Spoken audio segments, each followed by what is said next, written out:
Oke, kembali lagi bersama saya. Perkenalkan, nama saya Nongol Rizky Marindra dengan 3 digit NIM terakhir 063. Materi kali ini yaitu adalah komunikasi I2C pada SM32 dan ISP 32. Apa itu I2C protokol? Nah, ini di sini kita jelaskan ya. Jadi ada dua wire bus hanya menggunakan dua jalur sinyal yaitu SDA dan SCL untuk komunikasi antar IC. SDA itu data, SCL itu clock. Jadi SDA itu biasanya itu data ya, dan SCL itu untuk pengirimannya clocknya. Kemudian half duplex, data dikirimkan secara bergantian pada jalur yang sama, memungkinkan komunikasi dua arah. Terus multimaster mendukung banyak perangkat master dan slave dalam satu bus komunikasi yang sama. Kemudian arsitektur fisik bus I2C. Pull up resistor, jalur SDA dan SCL bersifat open drain, memerlukan resistor penarik 2,2 ribu sampai 10.000 ohm ke VCC. Bidirectional lines, sinyal data dan clock berpindah level tegangan untuk mewakili bit data. Kemudian set ground, semua perangkat pada bus harus memiliki referensi ground yang sama. Logic levelnya itu umumnya beroperasi pada 3,3 volt untuk SM32 dan ESP32. Kemudian aliran data I2C, itu setiap transmisi diawali dengan start condition SDA turun saat SCL tinggi. Dilanjutkan dengan address frame 7 atau 10 bit dan bit rate atau rate. Perangkat yang dituju mengirimkan sinyal ACK atau acknowledge dengan menarik SDA terendah. Diakhiri dengan stop condition untuk melepasi kendali bus. Kemudian di sini ada I2C pada SM320 pil. Nah, ini untuk spesifikasi perangkatnya ya. Jadi SM320 pil ini memiliki dua unit peripheral I2C independent, I2C 1 dan I2C 2. Speednya itu standar modenya itu 100 kbps dan fast modenya itu 400 kbps. DMA support mengurangi beban CPU saat transfer data besar. Kemudian library-nya menggunakan SM32 Cubehall atau Wire.h. Kalau menggunakan Arduino Framework ya, itu untuk Wire.h. Kemudian untuk konfigurasi pin STM320 pil yaitu untuk peripheralnya itu I2C 1 ya. Itu dia pin SCL-nya di PP6, pin SDA-nya di PP7. Nah, ini jalur utama I2C ya. Kemudian untuk I2C 1 remap itu bisa juga di pin SCL itu di PP8, pin SDA-nya di PP9.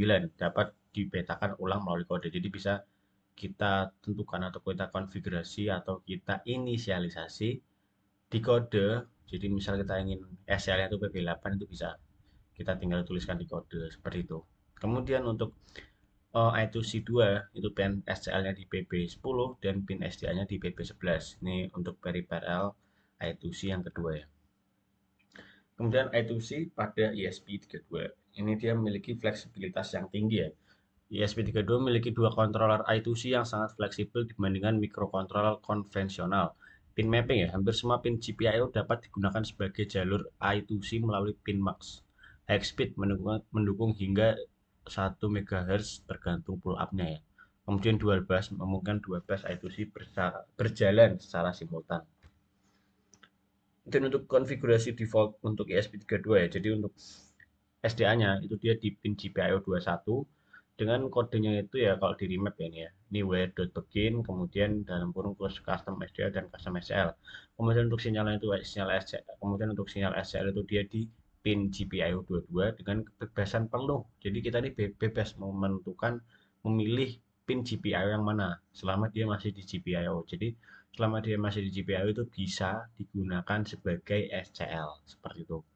Kemudian untuk sinyal VCC ya biasa lah ya, pasti di pin 3,3 volt sama dengan SMK2. Dengan catatan ya, sangat disarankan menggunakan GPIO 21 atau 22 untuk kompatibilitas library pihak ketiga. Jadi memang rata-rata itu untuk library pihak ketiganya itu menggunakan GPIO 21 atau 22, tapi itu bisa apa ya?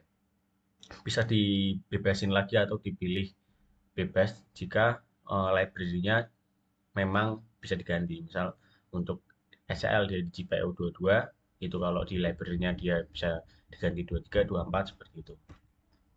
Kemudian untuk perbandingannya antara SMG2 versus ESP32 di fitur I2C ini.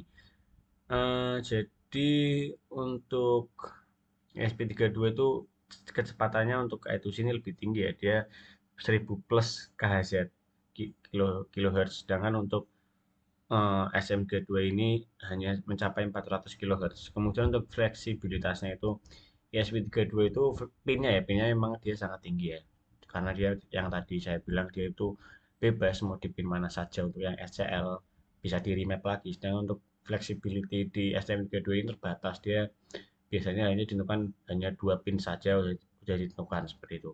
Kemudian ESP2 itu menawarkan kecepatan bus yang lebih tinggi dan fleksibilitas routing pin yang jauh lebih baik dibanding STM32 Blue Pill. Peripheral I2C populer ya. Jadi display OLED SSD 1306 yaitu 128x64 dan LCD 16x2 dengan PCF 8574. Kemudian ada juga sensor lingkungan BME 280 itu sensor suhu, tekanan dan kelembapan. Kemudian sensor inersia MPU 6050 itu akselerometer dan giroskop. Nah, ini biasanya digunakan pada robot-robot ya seperti itu. Kemudian real time clock DS3231 untuk data waktu yang presisi. Trouble setting shooting untuk I2C itu scanner I2C selalu jalankan sketch I2C scanner untuk memastikan alamat perangkat misal 0x3C itu biasanya kalau misal kita pakai apa namanya hmm, layar ya LCD kristal itu jadi itu alamatnya harus disamakan ya kalau misal ternyata alamatnya misal 0,27 apa 0,3 F atau apa gitu itu kalau misal di codingannya itu beda itu dia tidak bisa jadi perlu menjalankan sketch I2C scanner dulu seperti itu. Kemudian cek pull up jika data tidak tersedia pastikan ada resistor pull up fisik 4,7 ohm yang idealnya itu 4,7 ohm 4,7 ribu ya. Kemudian voltage mismatch-nya itu pastikan tegangan logika sama 3,3 volt, level shifter diperlukan untuk perangkat 5 volt. Oke, terima kasih. Selanjutnya kita akan masuk ke codingannya.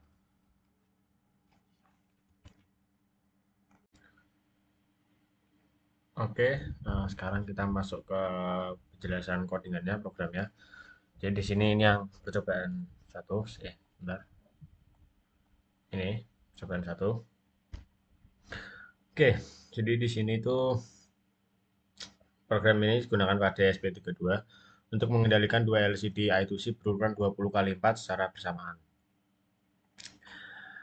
Nah, terus saat ESP32 dinyalakan, program akan menginisialisasi komunikasi I2C pada pin SDA21 dan SCL22, kemudian melakukan scanning alamat I2C untuk mendeteksi dua LCD yang terhubung. Jika alamat tidak ditemukan, program menggunakan alamat default 0x27 dan 0x3F. Setelah LCD berhasil diinisialisasi, masing-masing LCD menampilkan status siap beserta alamat I2C-nya. Lalu layar dibersihkan. Kemudian pada fungsi loop, program membuat efek marquee teks berjalan dengan pesan teknologi rekayasa otomasi 2024.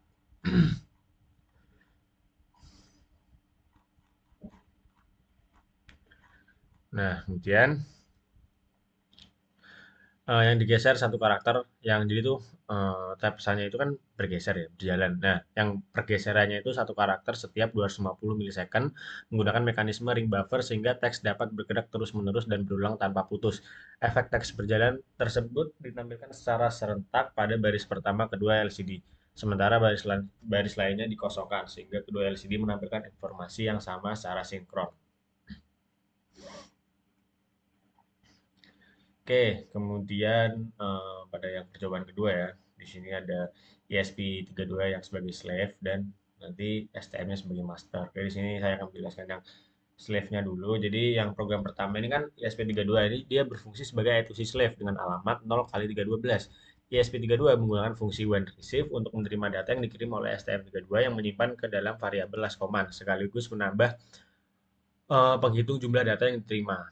Ketika STM32 meminta dan menggunakan I2C, fungsi when request akan dijalankan secara otomatis untuk membuat dan mengirimkan balasan yang berisi jumlah data yang telah diterima, jumlah balasan yang telah dikirim, serta perintah terakhir yang diterima. Selain itu, pada fungsi loopnya itu, ESP32 menampilkan setiap pesan yang baru yang diterima ke serial monitor, sehingga proses komunikasi dapat dipantau secara langsung. Jadi kita tuh bisa melihat atau memantau secara langsung komunikasinya melalui layar LCD tadi. Nah, kemudian di bagian ini STM32 yang master ini Jadi di sini dia sebagai master, yang mana tadi slave address 0 kali 12 ya. Itu dia itu setiap satu detik STM32 itu membuat pesan format CMD.2N, di mana N terus bertambah sesuai jumlah pengiriman. Kemudian mengirimkan ke ISP32 melalui alamat I2C 0 kali 12 menggunakan fungsi send command to slave.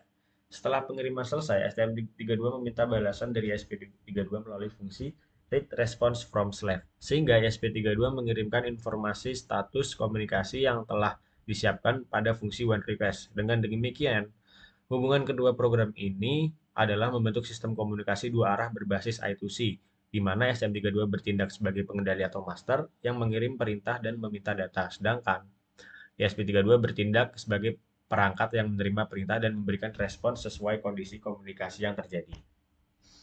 Terus pada percobaan yang ketiga, kita tutup dulu.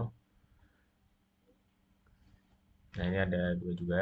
Oke, saya akan jelaskan yang ESP dulu. Jadi, yang ESP ini, eh, dia ini tuh berfungsi sebagai tadi ya, master juga, master ESP32 yang mengirim. Nah, jadi dibalik. Tadi kan, kalau tadi STM master, ESP slave. Nah, sekarang dibalik. ESP yang master, STM yang slave. Nah, sama sih. Jadi programnya itu sama, tapi alamatnya mungkin beda. Kalau yang STM tadi pakai alamatnya itu kan 0 kali 12. Nah, di sini pakai 0 kali 3C ya kan. Semuanya itu masih cenderung sama, tidak ada yang berbeda. Namun berbedanya di balik. Ada yang STM32 sebagai master, STM di sini STM32 sebagai slave dan ESP32-nya sebagai master seperti itu. Oke, sekarang kita akan lanjut ke bagian simulasinya.